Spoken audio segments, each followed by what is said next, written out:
Вардарски океан. Во Мезозоикот, 200 до 300 милиони години од постоењето на Земјата, имало океан познат под името Вардарски океан.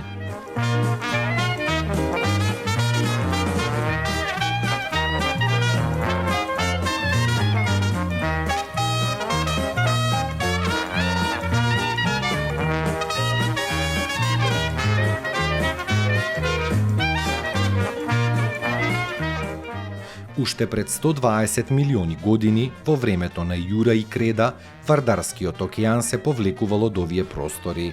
Во долниот тек на реката Пчиње и на Скопска Црнагора се создале климатските услови кои биле поволни за развој на животинскиот свет.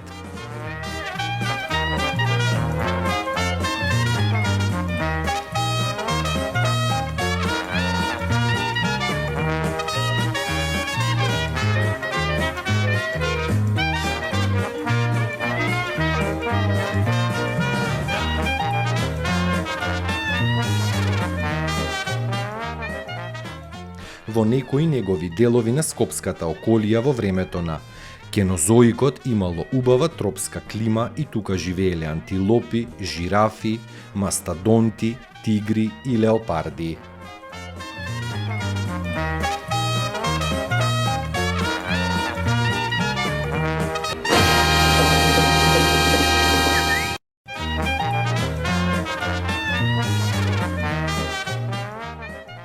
Манастирот Успение на Пресвета Богородица во Матка.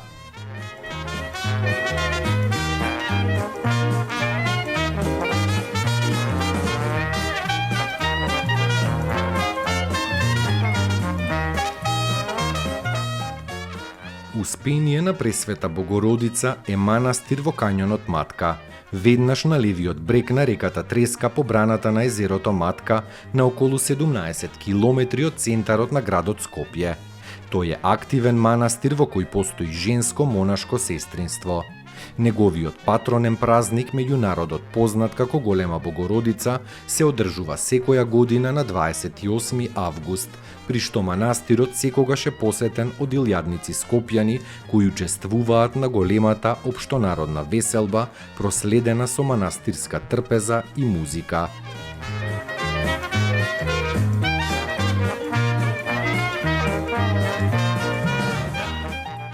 Многу е веројатно дека кањонот и пошироката област го добили името Матка токму поради овој манастир посветен на Мајката Божја. Манастирот е изграден во средината на 14 век на старо култно место. Точното време на подигање на црквата не е познато, ниту кој е првиот ктитор. На првобитната црква, веројатно во бурните настани на воспоставувањето на турската власт во Македонија, страдале покривот и фреските. Многу подоцна во 1497-та известна господја Милица ја затекнала црквата без покрив. Таа инвестирала црквата повторно да добие покрив и живопис и да се изгради припрата. Овие податоци стојат на надписот над влезната врата одвнатре.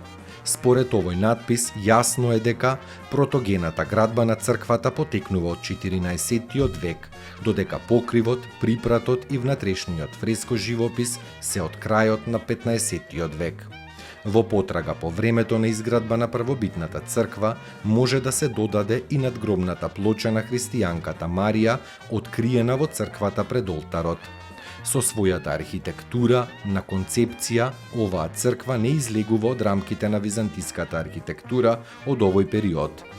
Во манастирот постои поменик во кого се запишани имињата на многу дарители на манастирот од целиот Скопски регион, вклучувајќи имиња на луѓе од села кои денеска се населени со муслиманско население, што представува важен споменик од непроценливо значење за историјата на Скопската област.